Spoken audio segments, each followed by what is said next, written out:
All right, let's talk Messi, shall we? Catalunya Radio, that's Catalonia's public radio station, is reporting that Lionel Messi and Inter Miami are close to a contract renewal that would keep him in MLS through 2028, or the ripe old age of 41. Part of this reporting includes details that Messi would have an out in the contract after the 2026 World Cup, so he could walk away then.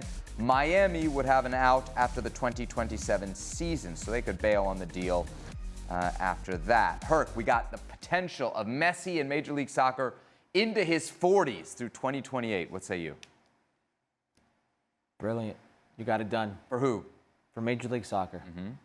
This isn't even about Inter Miami. It's great for Inter Miami. Are you shocked that it's a 3-year extension when everything we'd heard prior was just get him to the World Cup, get him past the World Cup? I think the terms tell us that it's a 3-year extension, but it's really not a 3-year extension. With a lot of outs. There's a lot of outs. Right. And the idea of him playing in MLS at 41, when he came here 2 years ago, I would not have expected that. I would not have expected we'd get 3, 4, maybe a 5th full year of Messi.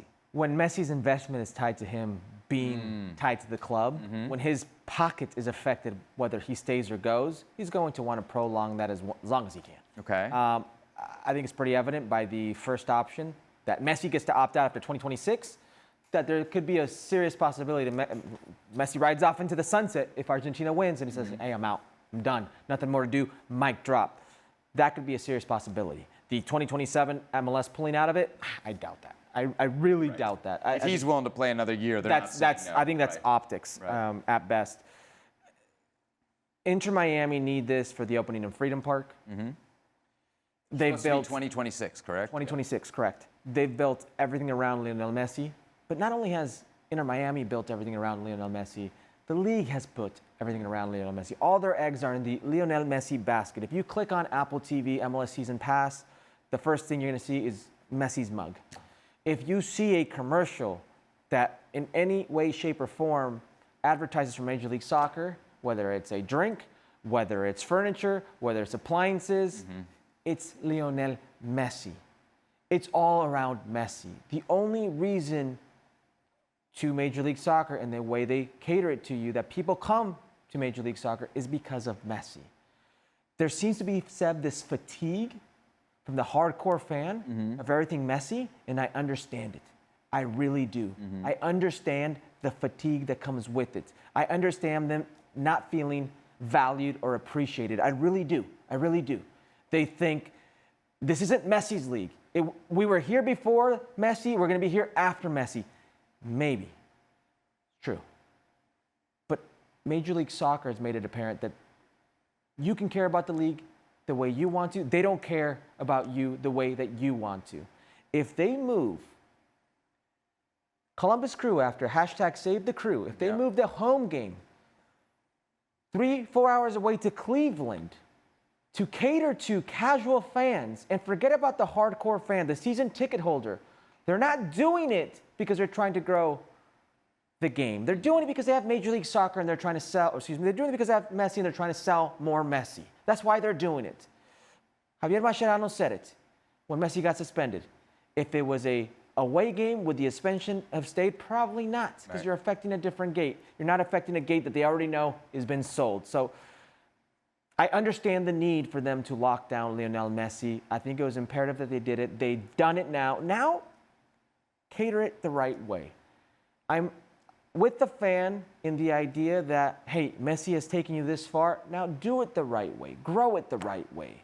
But this is an important signing for Major League Soccer any way you slice it. Yeah, what I would just say to add to all of that is that the year 2028, that means you basically got, 5 full years of Messi, even if it's after his prime. What an incredible opportunity for the sport. I would add that I think, based on what we've seen so far, MLS is going to need every single second game opportunity with Messi to make this truly resonate, to make it truly count. Because through the first couple years, when we talk about the Messi impact on the field, there's no debate, there's no discussion what an incredible impact it's been. Off the field, I think there's still more to grow. There's still more potential for how much MLS could take advantage of this guy being in the league. If you get him till he's 41, maybe despite the fact, even though it's behind a paywall, you might still get some of the attention that I think for the first couple of years maybe they've missed. I think you have to do that. Yeah. I think you have to do it. And I understand that Messi And it's not just a language issue, it's also a personality issue. He's not doing the late night rounds. Right. You know, Cristiano, if he was here in the United States, probably would do the late night rounds. Zlatan did the late night rounds. Chicharito did the late night rounds. You've had certain athletes who have done those late night rounds. Messi is not that athlete, but there are other ways you can engage casual fans to Messi and bring him into Major League Soccer. And even though you're behind a paywall, it's behind a paywall, there's got to be a better way of getting Messi to the masses. One of those ways is bringing the masses highlights. Let's do that. Inter Miami and Lionel Messi in action last night against Atlas, kicking off their Leagues Cup campaign. That's right, Leagues Cup is back. Rodrigo de Paul making his debut, getting the start for Inter Miami after coming over from Atletico Madrid. 22 minutes in, Camilo Vargas with the big save. Keep Atlas in it. Yeah, it's Tadeo Allende. It's a good stick save by Camilo Vargas. He knew just enough about it, kept it wide. 4 minutes later, great chance here for Atlas. Barrios Novo with the fingertip stop. Yeah, Rios Novo. El Mudo Aguirre. You didn't hear him coming, did you? With a great header, but very good save. Luis Suarez, crossbar. So I think he thinks he's offsides. I really do. And he just smashes it. He's onside, but this is a well-struck ball and just blisters off the crossbar. Scoreless into the second half. Messi, Segovia, 1-0 Inter Miami. I mean, just Sergio Busquets, the presence of mind, slips it in, and then Messi doesn't get nervous. Segovia gets a little nervous. Atlas looking for an equalizer. 10 minutes to go, they're gonna find it. A scrappy goal. Rivaldo Lozano, 1-1.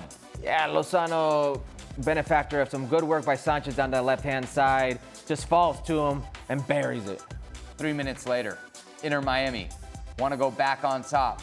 Luis Suarez, a shot, Vargas, a save. Suarez is snake bitten, but he's doing a lot of good things. Into stoppage time, who's it gonna be? Messi the assist, Marcelo Weigand the finish.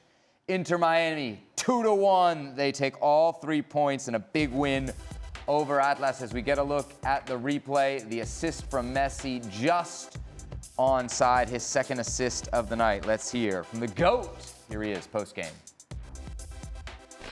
Ya nos conocemos hace tiempo, jugamos muchos partidos juntos y la verdad que nos da un salto de calidad a la plantilla, viene con mucha ganas, hoy viene a entrenar poco y se corrió todo, con lo que eso significa correr acá, con lo difícil que es por la humedad, el calor, las temperaturas altas y bueno, lo importante es que hoy el equipo compitió muy bien y nos llevamos 3 puntos importantes. No, la verdad que es difícil, ¿no? Porque hace mucho calor y yo el no haber jugado el otro día también, si a priori parece que es mejor, para mí es peor, ¿no? Porque yo necesito competir, me siento bien físicamente a medida que juego partido, que agarro ritmo. Y al principio estaba un poco pesado, venía con continuidad, el otro día no me dejaron jugar y hoy lo noté, sobre todo el primer tiempo, pero bueno, lo importante es que se ganó. Es una competición que nos gusta, es corta, que te da la posibilidad de pelear por un título y por entrar el año que viene también a la Conca Champions y bueno, lo vamos a competir y a pelear como todos los años. All right, so not every day we get to hear from Lionel Messi, but good to hear from him post-game there. Huge result for Inter Miami, especially considering the format. You don't have to win out, but you pretty much got to win out. You have to win out. It helps to win out. I honestly, we could get a situation where you have 4 teams with 9 points and it's goal differential that separates, you know, how those 4 teams are seeded. So theoretically, you should try to win out. I love Messi's interview. It was Andrea Guggia, one of our ex-colleagues here at ESPN, now over there at Major League Soccer, who did the interview. And it's 2.5 minutes that you don't ever get with Messi. And in those 2.5 minutes, he drops some gems. I mean, talking about competing with the Mexican teams, he's like, not focus on Mexican teams. Focus on and he said American teams, I'm sure he means Major League Soccer teams, that lost. This is an advantage for us. They lost. That is good. So he's worried about this competition. Shows me how much he pays attention to it and how invested he is in it. And then he also, I think, took a little jab at Major League Soccer at saying, they didn't allow me to play. I need to play. And spoke about how sluggish he felt in the first half from not having that rhythm. We don't get to hear him every day, so when you do, it's great to hear that he's so invested. He was so good in this game, too. I mean, you know, it's hard to kind of take Messi performances against this level of competition and really dissect them, but this felt like one of his better, more active games. I know he said he felt tired, but when you look at this Inter Miami team, for all the star power that they have, in attack, it really kind of boils down to him. I watch this game and I see Luis Suarez, and I know there's a chance we saw off the crossbar and a few other, but it's kind of it feels a day late and a dollar short. We're getting there with Suarez, and so if it's not Messi, you're kind of looking at this Inter Miami team and you're wondering who else it might be. The arrival in this game, and we saw it very much of Rodrigo de Paul, I think is like you can't overstate that, because where do the 2 goals come from? They come from Busquets to Messi. That connection, and I got to think that connection is allowed to be much more proficient and efficient because you've got a guy like Rodrigo de Paul running around. So I look at this Inter Miami team, and I think like last night wasn't very pretty, but in terms of what they were and kind of the obvious weaknesses and what they pretend to want to be, bringing in de Paul is almost in 90 minutes, you could see just how big of an impact he's going to have. And it's a DePaul who hasn't played since the Club World Cup. It's a DePaul who's been on vacation. He did in his post-game interview, he said, listen, I don't really get too far out of shape. So he seemed like he wasn't too far worried with the offseason that he had. You could say that, but there's a big difference from being on the field every day in training and allowing yourself to relax on a beach, allowing yourself to mentally let go. That leaves me with very good feelings about how promising this Rodrigo de Paul, Messi, Busquets partnership can be in the center of the park for Inter Miami. Listen, there's no surprise that Messi's on the field, he's going to be a danger man. If you get players to work for him, the same way in Argentina does, they're trying to mimic here. The problem is you've got 5 40-year-olds, one of them wasn't on the field last night in Oscar Stadi, but you have 5 nearing 40-year-old players. How can you paper over those cracks, if you will, even though they're not cracks because they add so much going forward? All right, so in case you didn't see it there at the end of the highlight, there was a little chippiness towards the end of the match between Inter Miami and Atlas. Messi and Messi Cóccaro, a Uruguayan forward. Let's hear what he had to say after the game. Justo ahí cuando hicimos el 1-1, yo le arranco a decir a mis compañeros que van a buscar el segundo, Cuando hace el segundo gol, ahí Leo lo festeja eufóricamente, justo lo festeja delante mío. Después del partido vino a pedirme disculpas, la verdad que obviamente habla de lo que es el tipo ganó todo y con 30, no sé qué edad tiene, 37, 38 años, está impecable y viene y me lo grita y te das cuenta que el loco quiere seguir ganando y la verdad que obviamente no le puedo decir nada, ¿qué le voy a decir? Es el mejor de la historia y cuando viene un tipo así ahora le dije, le digo, la verdad que con él me cayó la boca, con ningún otro jugador, pero con él me cayó la boca y con Suárez que es mi ídolo, obviamente. En ese sentido, respeto, sacarte el sombrero y callarte la boca. Y cuando vine a gritar, lo que le dije. Y ahora vine y me dijo, me dice, no pasa nada, la verdad que... No, le digo, ¿qué te voy a decir? No te puedo decir nada. Pretty healthy attitude. Is that how you would have taken it? No, and that's not how they're taking it in Mexico. The people are very upset. He later came on, he showed the jersey, and this is a player who lost the game, by the way, who's excited because he met Messi. Now, as a fanatic, you should be ecstatic. As a professional, you should have a little bit more professionalism for the crest that you represent, and that's how they feel in Mexico. So I'm excited for him. He looked excited, but many people down south are not too happy with this. I'm sorry, is Inter Miami still your League's Cup favorite? Yes. Really? Yeah. Okay. They're a pretty overwhelming favorite according to the odds makers. Well, they compete in top 4 with Major League Soccer. I think that's a benefit for them to get to the semis. That's already a leg up. They don't have to compete with the Liga MX teams to get there in a sense of how they're seeded. And then, quite frankly, some of the big clubs in Liga MX, I think, are already in trouble. Could be.